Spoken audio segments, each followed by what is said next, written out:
Here we go. Welcome to another episode of the Speak the Language podcast. I would like to apologize because we've kind of been off the grid for the past 2 weeks. There's just, I'm not going to make any excuses.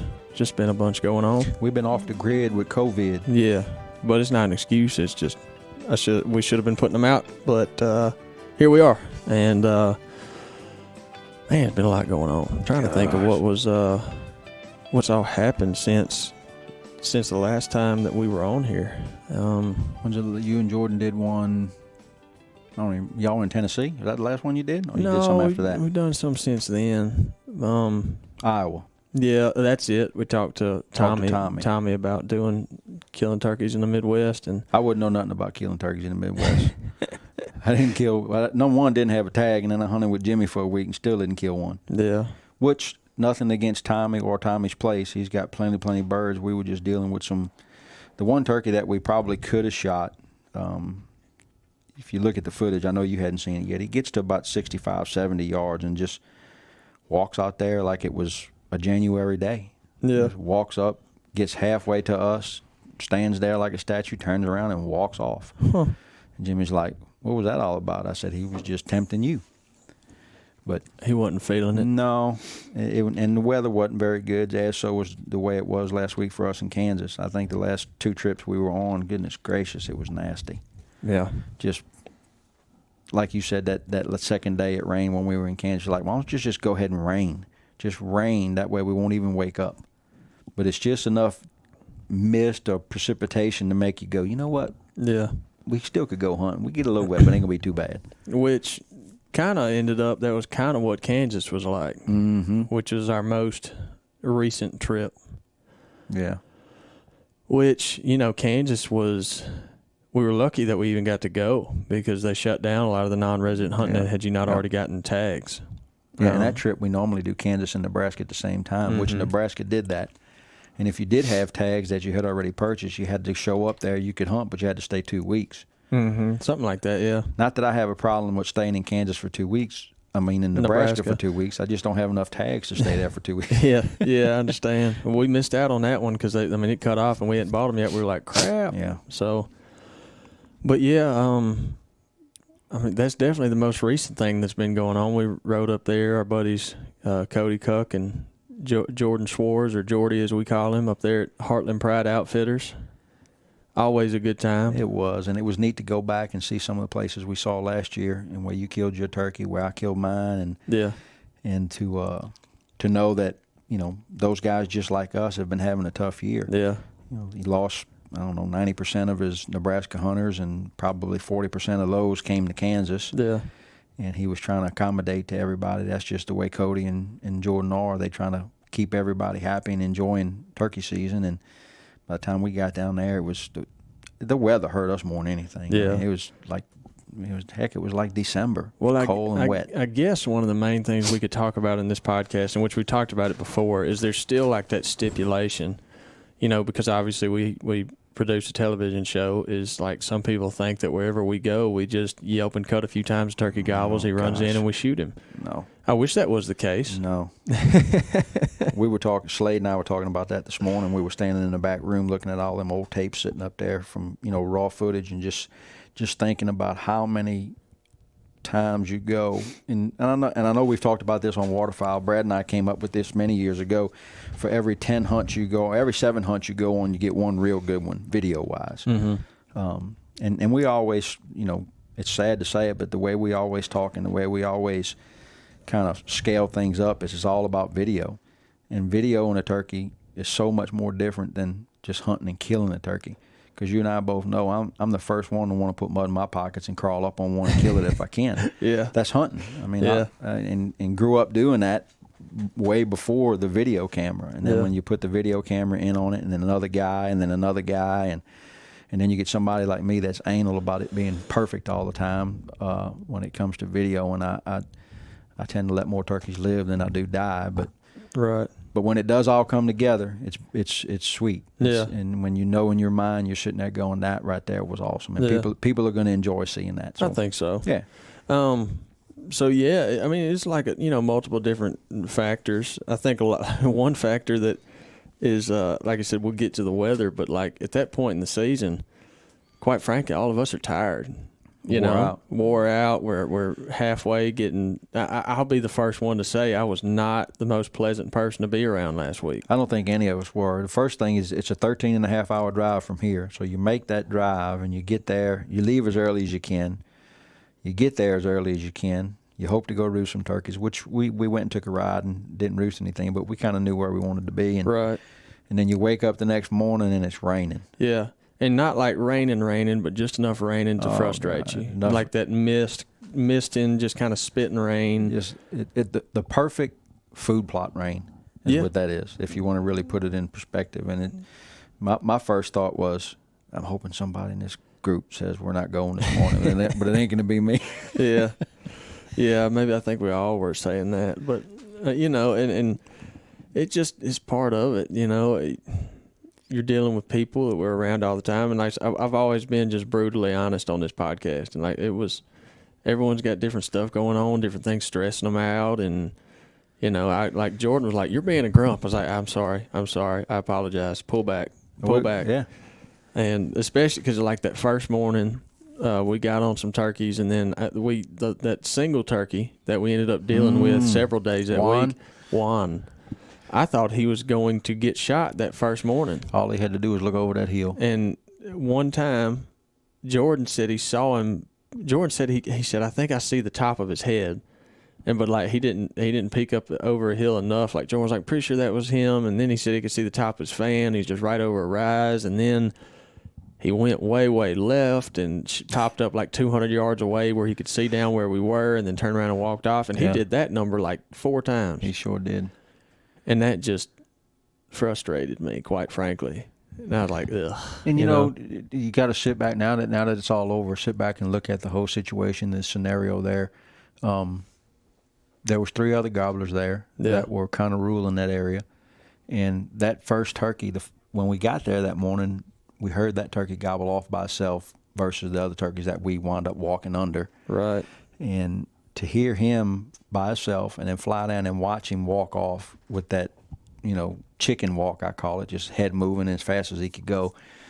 He wasn't wanting to be around there. And no. So you start thinking a million things. Do I put a decoy out? Do I put a strutter? Do I pick it up? Do I not do this? Do I do that? What's the right scenario or the right game to play on a gobbler that does something like that? Yeah. And to me, it's, if you know he's going to walk either up that fence or down that tree line or up and down that creek right there, man, just go sit down and don't say a daggone word. Don't even use a decoy and just kill him when he comes by. And, and here's the thing. Some people, and I have nothing against it, some people are like, if they're going to kill a turkey, they want to call him in and kill him. Mm-hmm. And I get that. That's definitely the most fun way to do it. But I personally like hunting turkeys any way you can hunt them. That's right. Legally, right? You know what right. I mean? And to me, like, if you figure a turkey out and you can do that, go ahead, It's so hard to do in what we do. Yeah, it is. Because there's so many factors involved. And I'll be honest with you, I've said this to many people, even at the NWTF, to a couple of guys I was talking to one day. A guy asked me, he says, "You miss just going hunting?" I said, "I do." I said, "But doing what we do is a challenge." Yeah. And it's a never-ending challenge. You're never going to perfect what we do. You can't. Because you're dealing with a wild animal in his own you can't in his own court. Yeah, they do what so they it is want to another do. challenge. But do I miss just going hunting? Yeah, and I did that this year. I didn't hunt. I took a friend of mine and his little boy, never killed a turkey, and we went like 3 mornings. And on the second morning we got close. The third morning he killed one, and for that little boy to see what he saw, turkeys flying the creek and landing down across the creek right in front of him, and all the gobbling that was going on. I mean, he got 3 days of them kicking our butt and killing one on the 4th day. So he kind of understood that it's just don't go out there and kill a turkey. Yeah, there's more to it. Yeah, and it was fun, and it felt good. To me, it's kind of nice to be able to see one every now and then in full color rather than looking at it through a viewfinder. Yeah, ain't no doubt. Even when you're videoing and you're the one hunting, they're still in the back of your mind. You're like, what's the cameraman seeing? What's going on? That sort of thing. Yeah. So it all just, you got to, it's definitely different, Well, it's a whole different aspect.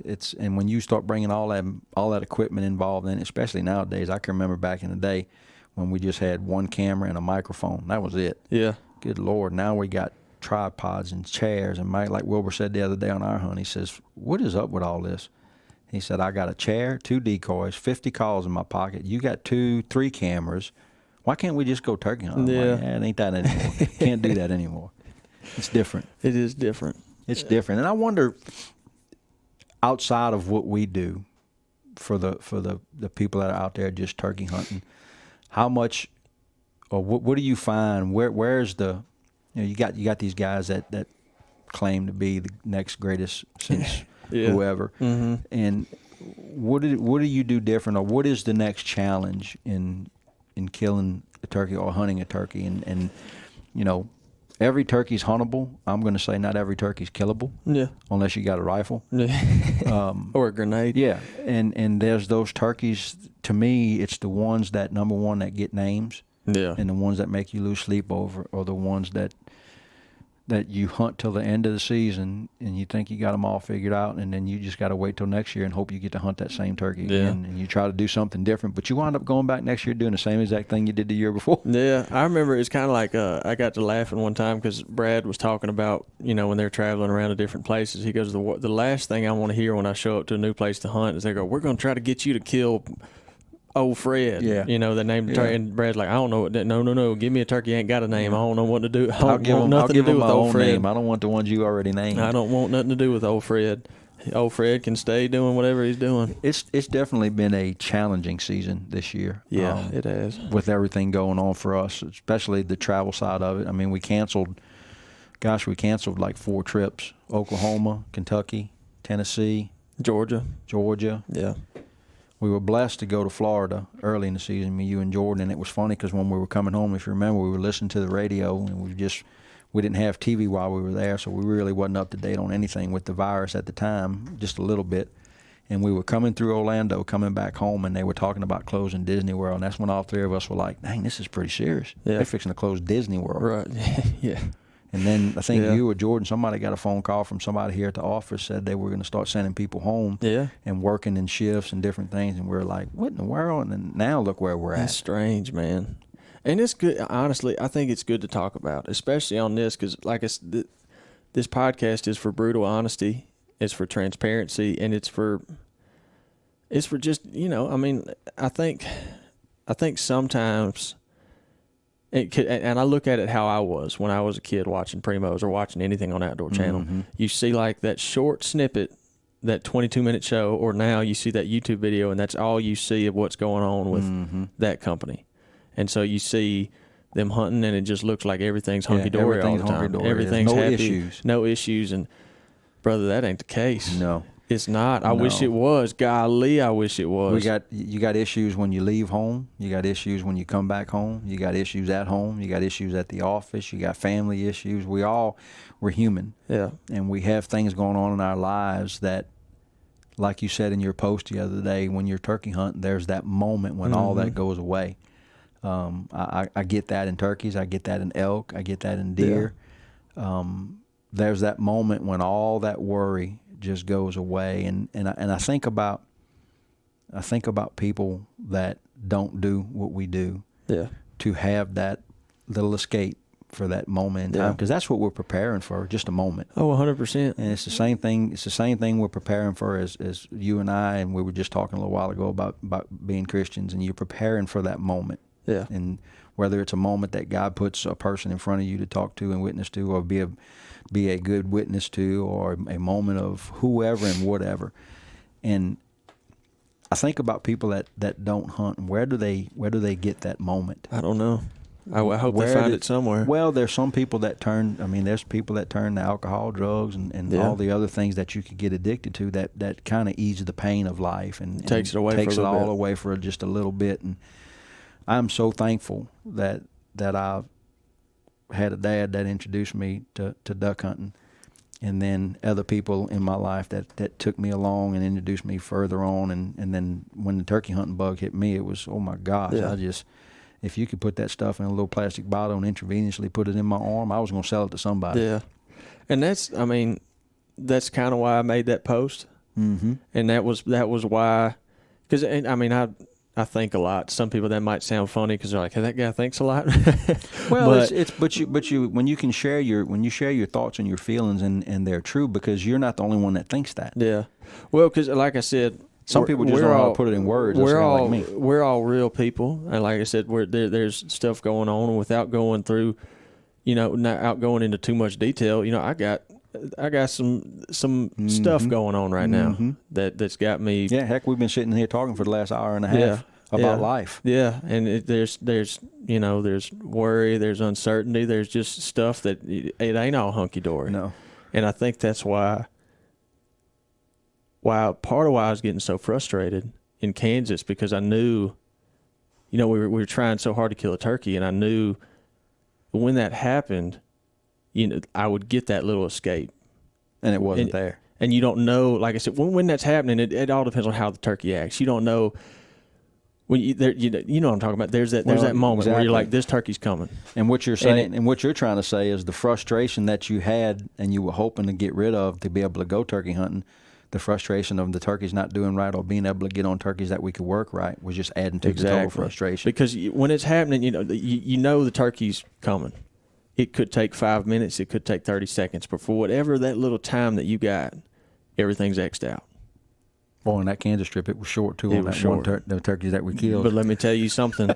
For them 20 seconds or whatever it was pure bliss. Well, I can tell you, from the time I saw the turkeys to the time you and Jordan killed both of them, it was about 11 and a half seconds. But the whole hunt, from the time I turned the camera on to the time we turned it off when y'all walked up to me with the turkeys, was 7 minutes. Yeah. Sometimes it happens in 7 minutes. Sometimes it happens in 7 days. Sometimes it is what it is. But like you said, that little short 20-second clip was the whole world. You get blinders. It's almost like you just, and everything just becomes that right there. Yeah, and you get sucked into it, and it's you willingly allow that to happen because whatever, like it's all up to what nature's going to give you that day. Sometimes it doesn't give you anything. And that, like in Kansas, we got none of it until the last day. We got, like, the actual turkeys approaching was less than a minute. But at least it was something. The thing I've learned about life, since we're being transparent, and might as well. Yeah. The thing I learned about life, and this is coming from somebody who grew up a good boy in South Louisiana and grew up working hard. I didn't understand or know who God was. I grew up a little Catholic boy and never spent much time in church. But when I came to know Christ as my Lord and Savior in a duck blind with Phil Robertson, the things that led up to that day that I look back upon now were scaring me to death. But when I look back upon them now, it's a no-brainer. Yeah. And the way God put that relationship together with me and Phil back then, and when I was working at Mossy Oak, and to see where it's brought me, has it made me a different person? Absolutely. It made me see people in a different light. Although I still get frustrated, I still get aggravated, I still have my moments just like anybody else. I'm not perfect. Everybody's human. But it taught me to be more patient, and I struggle. But one of my biggest prayers is to help me see people through the eyes of Jesus. And I don't think I'll ever get to that point, that perfected way Jesus looks at us. Right. Because he loves us so much that he died on that cross for us. But it helps me to just slow down. And when I do freak out on somebody, which I've done that to you. I freaked out on you one time. We were elk hunting. I've done it to you. We all do it. And the thing is we know in our heart we don't mean it, but it's that moment when everything just crushes down upon us and we get frustrated when we're all supposed to be sitting there having a good time. And that's the stuff that people never ever see, is when I got a good friend who's a football player, and he tells me, he says, you think it's bad in what you do. You ought to be a football player. You ought to be a professional football player. Mm-hmm. He says, you talk about some cutthroat folks. I said, really? He said, oh, man. He said, baseball's worse than that. I said, well, but it's life, and it's those things that we look back upon, and I'm so thankful that I've been able to do what I've done for 30 years, and whether this lasts for 10 more years, 20 more years, or 10 more days, I don't know, but the hunts, I remember a good many of them, but the people I never forget that I've been with and through this industry, and not just that I worked with, but outfitters and friends and around the whole world, man. That's what I was telling somebody that, but before all this, but they were, you know, they're like, what is because look, I know I've been blessed with a very cool job. I know that, and I don't think I deserve it, but I'm very thankful for it. But you worked for it too. I did. A lot of that was just the Lord's favor. But guys that from the outside looking in, I'm sure you do too. I know you do too. I get asked a lot. You know, I mean, what's the coolest thing about it, or what, you know, what's the coolest thing you experienced? What's your favorite thing? And I always say, I'm like, look, the places I've gotten to see, the place I've got to hunt, some of the, you know, the animals I've gotten to take myself, some of the animals I've gotten to see get taken are absolutely incredible. But it takes second place to the people and relationships I've made along the way. There's zero doubt about that. Yeah, because that's one thing you can hang your hat on. You know, an animal mounted on a wall is a story. And I'm not. I'd start listing off names of people that I cherish, but I don't even want to do it because one, it would take me a really long time, and then I'd forget somebody, and I don't want to do that. But I'd forget it because I mean, there's so many just people that I've been able to meet through this that have just been such a huge blessing, and and that's why, you know, I guess that's why. I mean, I get we're talking about Kansas, and we are, but like I said, frankly, and everyone is, with all this corona stuff and the nation being under all this unemployment, there's a lot of people struggling that are not in a good spot right now. No. And so we're all struggling, and I think for all of us that are looking up and understanding and knowing that there's no, I think you and I said this a minute ago, if life was all full of certainties, where would our faith be? Yeah. Because we know we'll screw it up. Bar none, we'd screw it up every time. Yeah. So yeah, it's interesting, and it was something that frankly, I guess I wasn't trying to turn this into a sermon when we started, but it is what it is. Yeah. Something before all this started happening, the stuff that I'm referring to, that I ain't no need to go into detail on, but something that the Lord had just been speaking into my life, and that He'd been using for me to speak into other people, was just a simple statement He kept saying to me. He was just saying, just be Jesus. And I don't mean that but because as a Christian, what we're supposed to do, we are supposed to be like Jesus in every facet and form of our life. And one of the things I think we struggle with as human beings more than anything is casting that first stone. Yeah. And pushing judgment over on somebody versus not looking at the plank in our eye. And that's hard because we want to say, well, so-and-so didn't do this and so-and-so is doing that, but look what they doing. Why ain't nobody paying attention to me? Or why is he winning and I'm losing? That's not, again, looking at it through those eyes of Jesus. And I never forget when Jesus was talking to the woman at the well, and they were getting ready to stone her because of her infidelities, and Jesus started writing in the sand. And to this, a lot of people don't understand or really think about what He was writing in that sand, but I think He started writing everybody else's names that were standing there. And then when everybody saw that their names were in that sand because they fornicated with that woman, they realized this guy knows way more than we think he knows. Yeah. What an incredible, I always say this, can you imagine going through life having a nose like a deer? I don't think I'd want it. Well, think about it. Yeah. And think about going through life being all sovereign. Yeah. Knowing it all. And having all the power in the palm of your hands, but understanding and knowing how to manage it. That's Jesus. That's meek. Yeah. Having all the power in the palm of your hands, but knowing how to manage it. Yeah. There's nobody on the face of this earth that could do that. No. Nobody. It's tough, man. And I guess because... And I know it ain't just me. I have personal friends, and again, you can't turn on the TV without hearing some of the stuff that other struggles that people are going through, and it's just like, man, I guess one thing to the listeners that we have, and just realize I know that there's probably 100% chance that some of the folks are going to listen to this are going through something too. Mm-hmm. But another thing that I've learned, and that I have to remind myself to live by, is that every situation you're put in, every single one, the good, the bad, the ugly, the ones that you don't think you're going to come out of, every single situation is an opportunity for you to better yourself and the people around you. That's right. Every single one. And one thing we got to stand on and stand firm on is knowing that there's no temptation that comes from him. Nope. Everything that comes from him comes from above and is good. And it's how we react and how we handle it is the key. And people see that. And you know the old story, the old saying is, you may be the only Bible that anybody ever opens up or reads in life. And it's amazing how people pay attention and how what we've been blessed to do for a living on television, on videos, DVDs, the amount of people that we affect. You see the emails, you see the letters, I see them, everybody sees them. It's amazing to hear people say, I started turkey hunting because of y'all. Yeah.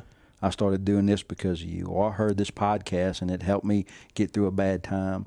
Just when you think you're not getting through, you're getting through. Yeah. It's how you channel that is the key. That's the key. Yep. It's the key to everything. It is. And just to keep it out, and I always because again, I have unhealthy coping mechanisms. We all do. Mm-hmm.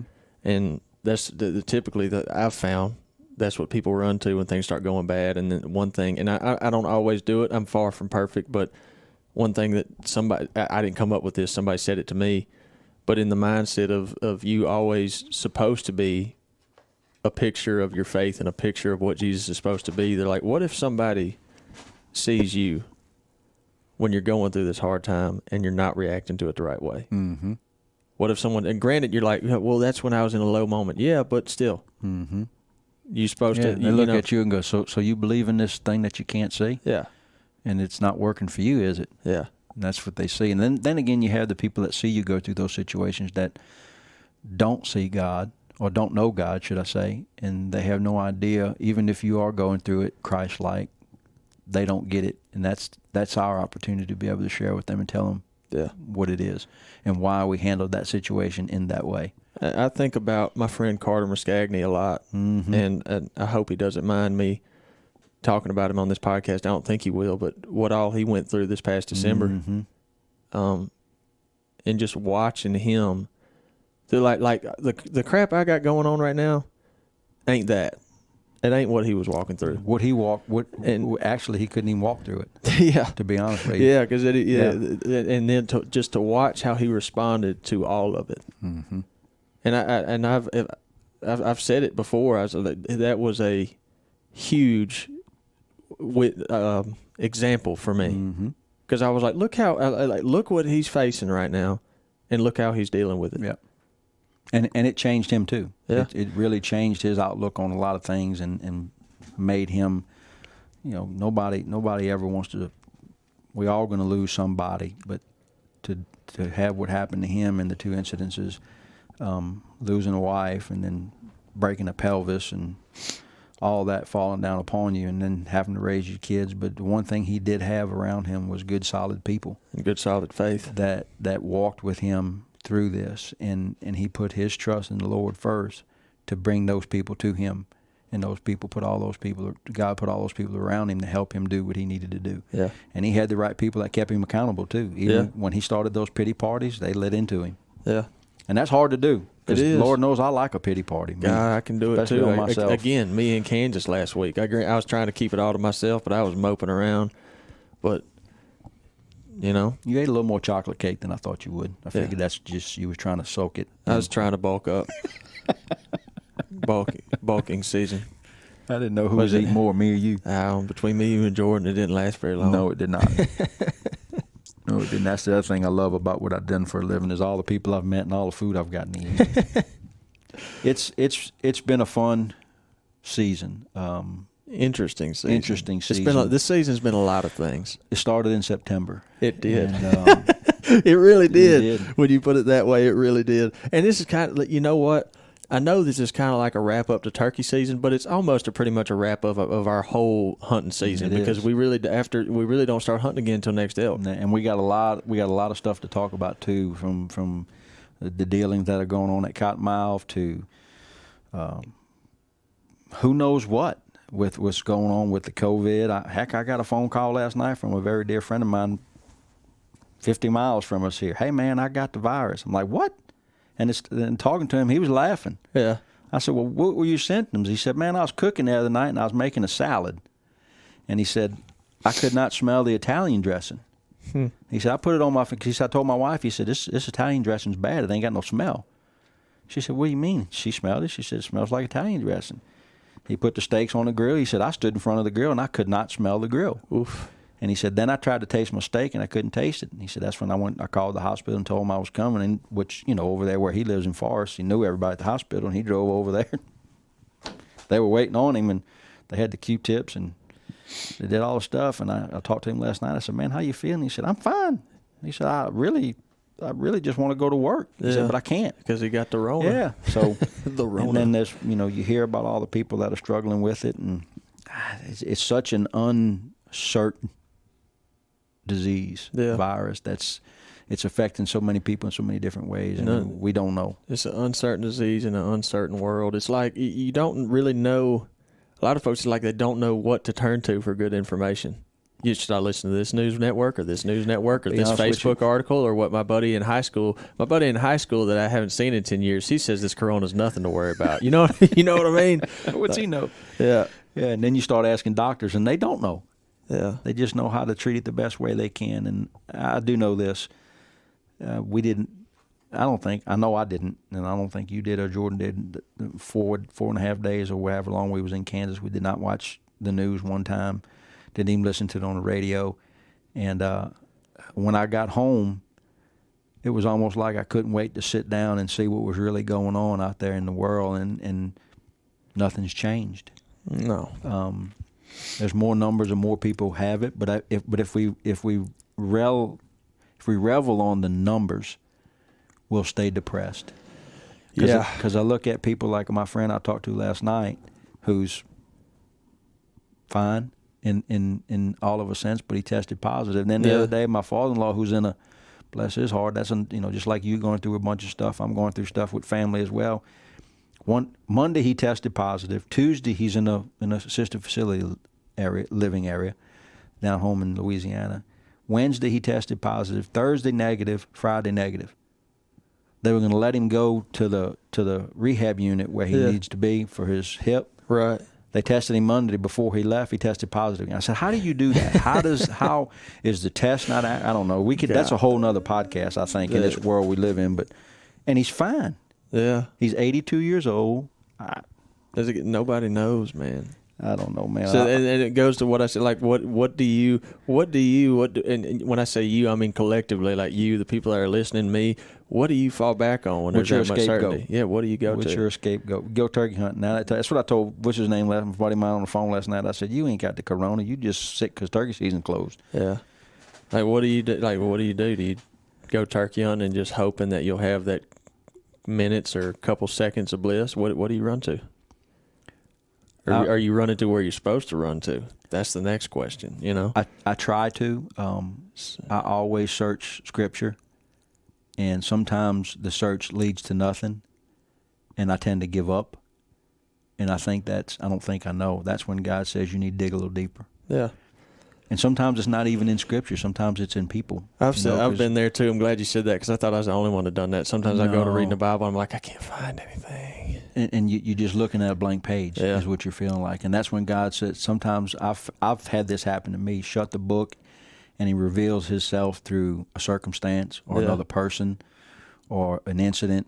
And then I look at it and go, oh, okay, I get it now. I remember one time I was doing that, and I had like this thing. I was like, I will just take the Bible and I will open it. And it's going to be there. And that'll be what God wants me to see. And the page I opened it was like one of those, Joseph begat so-and-so, begat so-and-so. When I was like, okay. I don't think I'm supposed to. So I'm supposed to start trying to find all these people and figure it out. What truth am I supposed to gather from that? I don't want to begat anybody. I think we've all done that. I'm just going to flip open my Bible, and there's my answer. But, it's a big book filled with many stories that are written by average people like me and you. Mm-hmm. Most of them fishermen, outdoorsmen.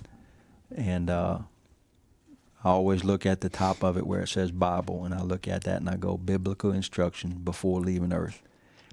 And it wasn't meant for us to understand it all. Because if we understood it all, why would we go back to it? Yeah. You're right. You're right. I'll never forget Phil sitting there looking me dead in my face when I sat down right there and talked to him for an hour and 45 minutes in the duck blind. He never blinked. And I got done and I was sobbing. He looked at me and he took a deep breath and stroked that big old long black beard. He had a black beard back then. I had black hair too. I had hair.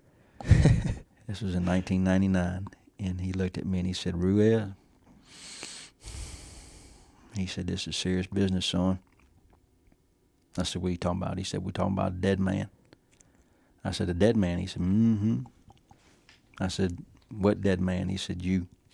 I said, Phil, I ain't dead. I'm sitting right here. He said, let me explain something to you. And then he sat right there and told me his whole story. And it's funny because that whole hunt almost did not happen. Really? How that came together, yeah. And it had to do with business.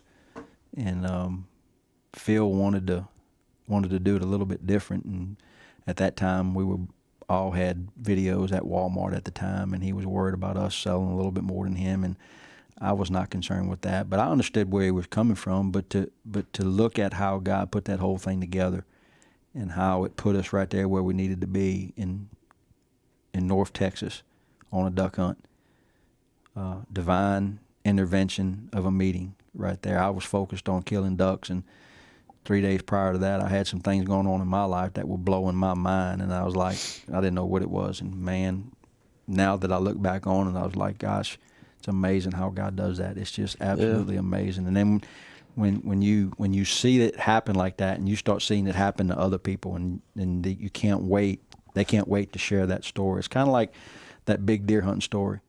Yeah. You know, we spend so much time in our lives chasing them things, whether it's deer, turkey, elk, or whatever, and we can't wait to share that story with somebody. There's no better story that you can share than the story of how God has affected your life. Mm-hmm. It's one thing that we can do in this world better than anybody else, is tell our story.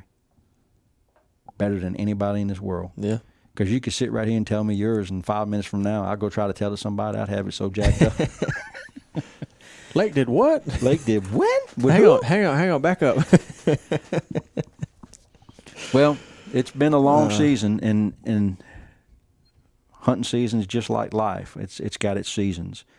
It's got its ups, it's got its downs. One thing I will say about this past hunting season, I just hope and pray that next hunting season ain't nowhere near like this one.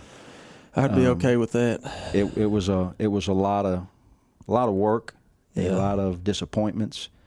The weather killed us pretty much all year, and on top of that, the river hurt us bad. But that's one thing two things we can't do nothing about, is the water and the river. And it is what it is, but we ain't going to give up. It's like what somebody said, don't worry about the things you can't control, and put your faith where it's supposed to be, and it'll all pan out. And it's you know what, if you don't kill 5 booners or 5 big bucks in 1 year, that's okay. I've never had anybody call us or email us or talk to me at a show or anywhere and say, man, you guys ain't killing them 170s. Y'all shooting them 130s and 140s and 120s. Look, man, if it's legal, I'm killing it, and I'm gonna keep killing them. Yeah, I have more fun shooting does with a bow than I do anything. Yeah, because these does we got around here are evil. They bad. Where's Jordan? Jordan is in Wyoming, headed That's to right. He went turkey hunting. South Dakota. Yeah, him and Jacob Breeden. I remember him telling me the other day. He said, "I got an itch I got to feel." It's fair, and he gonna do it. He went out, I think, and they've had some success. For all I know, he was trying to get me to go, but I'm like, Jordan, you don't want. I got stuff to deal with, man. Not now. I love turkey hunting more than I love breathing sometimes, but it just wasn't the right time. But you made a good choice. Well, guys, look, I know this is a hunting podcast, but like I said, we just trying to be real, and this kind of stuff was just kind of what was on my heart today, because I know that there are going to be other folks listening to this that are dealing with stuff too. It will be, and I walked in here expecting to do a podcast, and you and I talked for an hour and a half about what you got going on in your life, and a little bit of what's going on in my life, and for me to understand and know that, and to know that you're willing to be open and transparent, and I am too, that gives us opportunity to have the opportunity to know that we have something else to pray for, outside of just work and, the normal things that we all pray for with each other, and to know that, man, we all got struggles, and sometimes we look at a person that may be struggling and we tend to judge them rather than putting our arm around them and hug them and say, man, what's going on? Can I help you with anything? Mm-hmm. And I'm bad about that, really bad about that, and I try to be better about that. But then there's times in life where we got to let people get to that point to where they're willing to open up and say, hey, here's what I got going on in my life. You have any advice? And, at 55 years old, sometimes I got a little good advice. Sometimes I don't have any advice at all. And I'm not perfect. But we all going to have those issues. And we need to be accepting our brothers and sisters in Christ with open arms, letting them know that we're there. We're there. We're there. 100%. Elk season going to be here before you know it. I kind of hope so. Summer tends to drag. I wish somebody would come over here and just fix all this computer issues I got going on. Can you pray over computers? I think you can. I don't think there's a limit on what you can pray over. Can I pray to chunk mine in the dumpster? You can pray it. You can probably go do it. Gosh, I'm so sick of computers. Yeah. And I'm not that computer savvy. That's the problem. I know enough to keep myself in trouble. Yeah. Yeah. Well, I hate Jordan wasn't here.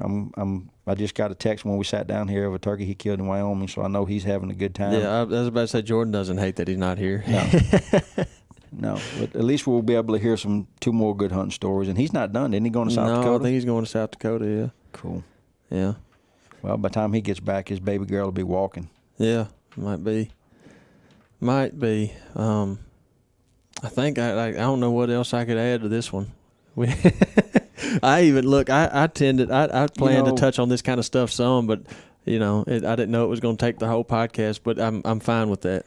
I think the one thing we can touch on before we close out is to